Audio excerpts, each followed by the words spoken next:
एक और अहम सेगमेंट, एक और अहम मसला जिसको हमने डिस्कस करना है, जो आपकी और हमारी सेहत से जुड़ा हुआ है। फेफड़ों का कैंसर जो है वो आलमी सतह पर एक संगीन अब मसला बन चुका है। दुनिया भर में हर साल तकरीबन 2.5 मिलियन नए केसेस रिपोर्ट हो रहे हैं, जो कि एक बहुत बड़ा नंबर है। एक अंदाजे के मुताबिक तकरीबन 1.8 मिलियन इससे अमवात हो जाती हैं और इनमें अक्सरियत वक्त पर तशखीस ना होने की वजह से हो रही होती हैं। यानी अगर वक्त पर तशखीस हो जाए तो इसका इलाज मुमकिन है। अब पाकिस्तान की अगर बात करें तो यहाँ पर तो बहुत ही सूरत हाल ख़राब होती जा रही है और जब कैंसर पता चल जाए तो जर्राही, कीमोथेरेपी, रेडिएशन और अब जदीद निशाना बनाने वाली और इम्यूनोथेरेपी जो है उसकी सहूलियत पाकिस्तान में मौजूद तो है, लेकिन अगर देर हो जाए तशखीस होने में तो फिर ये जानलेवा भी साबित हो सकती है।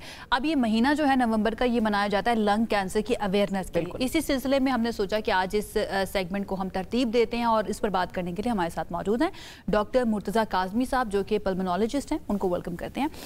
Thank you so much doctor हमें ज्वाइन करने के लिए। सबसे पहले मैं चाहूँगी कि इस महीने के बारे में और लंग कैंसर अवेयरनेस के बारे में ज़रा थोड़ा सा हमें बताइए। जी बिल्कुल, ये जैसे कि आपने अपने इंट्रो में भी जिक्र किया कि एवरी ईयर 2.5 मिलियन लोग जो है इससे डायग्नोज होते हैं और किसी भी कैंसर से जो डेथ्स की रेशो है सबसे ज़्यादा, जो 1.8 मिलियन का आपने नंबर दिया, ये लंग कैंसर से सबसे ज़्यादा डेथ्स होती हैं पूरी दुनिया में। पाकिस्तान में भी ऐसी ही सिचुएशन है।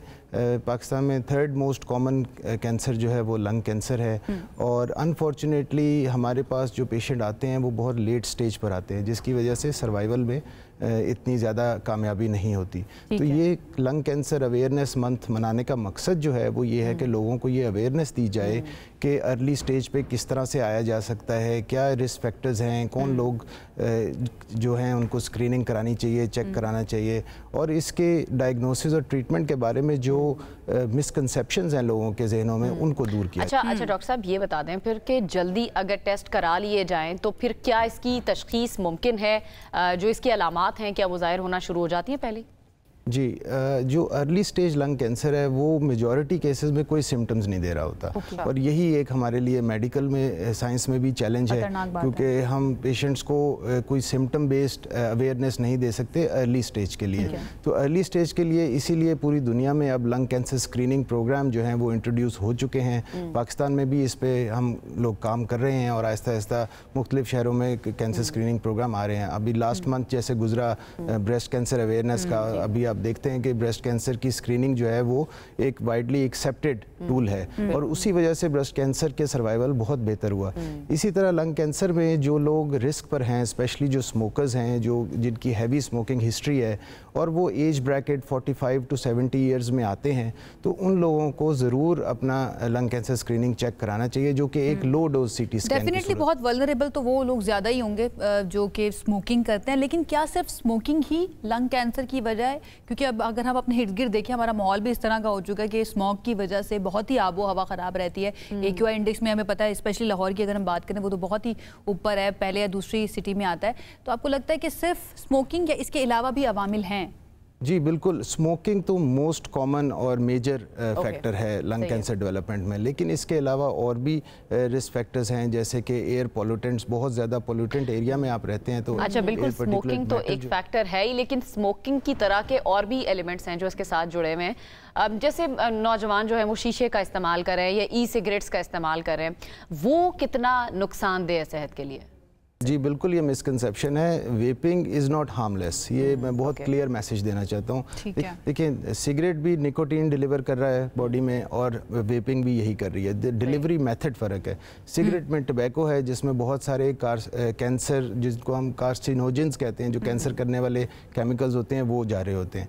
अभी जो वेपिंग है इसका अगेन हमारे पास बहुत लॉन्ग टर्म डेटा नहीं है कि किस तरह का डैमेज कर रहा है, लेकिन जो अर्ली डेटा है वेस्ट से हमारे पास है, कुछ स्टडीज़ आ चुकी है जिसमें लंग कैंसर के अलावा जो बाकी डैमेज है वो लंग्स में हुआ है। लोग ICU तक एडमिट हुए हैं। शीशा भी ऐसा ही है, कोई भी केमिकल जो आर्टिफिशियली लंग्स में जा रहा है तो वो जब फिर डॉक्टर साहब इलाज की बात आती है, स्पेशली लंग कैंसर के इलाज की बात करें, तो पाकिस्तान फिर कहाँ पर स्टैंड करता है? पाकिस्तान के पास कौन कौन सी टेक्नोलॉजी या कौन कौन से ट्रीटमेंट्स मौजूद हैं?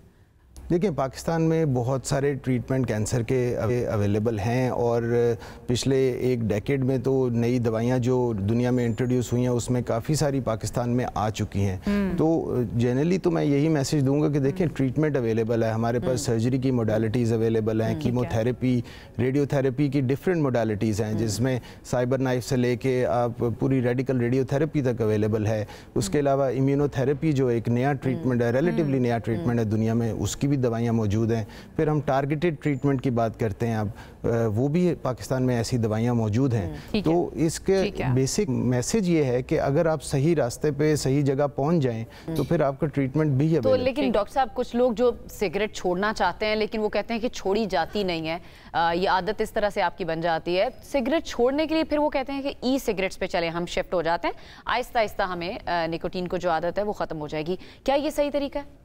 अच्छा, ये बहुत अच्छा सवाल है आपका। देखें, अभी इंटरनेशनली जैसे अगर हम यूके का मिसाल लें तो यूके की यही गाइडेंस है, नेशनल गाइडेंस यही है कि अगर आप सिगरेट छोड़ना चाह रहे हैं, ये अगर बहुत इंपॉर्टेंट है कि अगर आप छोड़ना चाह रहे हैं तो वेपिंग को आप as a bridging tool use कर सकते हैं कि आप उससे थोड़ा सा टबैको आपका कम हो जाएगा, निकोटीन आहिस्ता आहिस्ता कम होगी और फिर आप छोड़ देंगे। देखिए, निकोटीन एडिक्टिव है, चाहे वो वेप की सूरत में हो चाहे वो सिगरेट की सूरत में हो, लेकिन अगर एकदम निकोटीन छोड़ेंगे, एकदम सिगरेट छोड़ेंगे तो आप विड्रॉल में आ जाते हैं। तो इसलिए आहिस्ता आहिस्ता आप निकोटीन की तादाद कम कर देते हैं और वो फिर आप बॉडी जो है उसके यूज्ड टू हो जाती है, तो आपकी एडिक्शन ऐसे। डॉक्टर साहब, अगर एक शख्स स्मोकिंग छोड़ देता है तो क्या उसका लंग कैंसर का जो खतरा है या प्रोबेबिलिटी है उसको लंग कैंसर होने की, क्या वो खत्म हो जाती है या फिर भी वो मौजूद रहती है स्मोकिंग छोड़ने के बाद भी?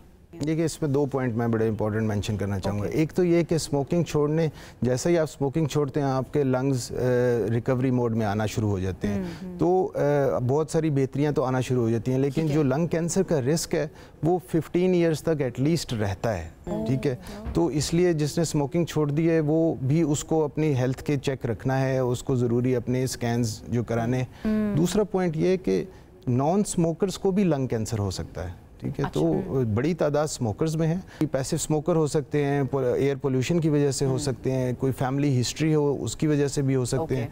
तो नॉन स्मोकर्स भी तो ये हम मैसेज ज़रूर देना चाहते हैं कि अगर आप स्मोकिंग नहीं भी करते तो भी आपको विजिलेंट रहना है। कुछ अपनी ऐसी अलामात हैं, अगर वो आ रही हैं तो आप उसको इग्नोर ना। आप अलामात की बात करें तो थोड़ी सी मैं चाहूँगी कि बता भी दें लोगों की अवेयरनेस के लिए कि कौन सी ऐसी अलामात जो ज़ाहिर होना बॉडी में शुरू हो जाएं जिसके बाद आपको फ़ौरन टेस्ट करवाना है या डॉक्टर के पास जाना है? जी बिल्कुल, जो हम कॉमन सिम्टम्स की बात करते हैं तो एक होती है परसिस्टेंट कॉफ, यानी कि अगर आपको ऐसी खांसी है जो 3 हफ्ते या उससे ज़्यादा रह रही है और वो नहीं ठीक हो रही, तो फिर आप ज़रूर डॉक्टर को दिखाएं ताकि उसकी मज़ीद तशख़ीस की जाए। खांसी में खून का आना, वज़न का गिरना बगैर किसी वजह के, अनयूजुअली टायर्ड रहना या सांस का फूलना बगैर किसी वजह के, बिल्कुल ठीक हो गया। अच्छा डॉक्टर साहब, जो देखने वाले हैं उनको कोई मैसेज देना चाहेंगे स्पेशली इस महीने के बारे में या लंग कैंसर की अवेयरनेस के लिए?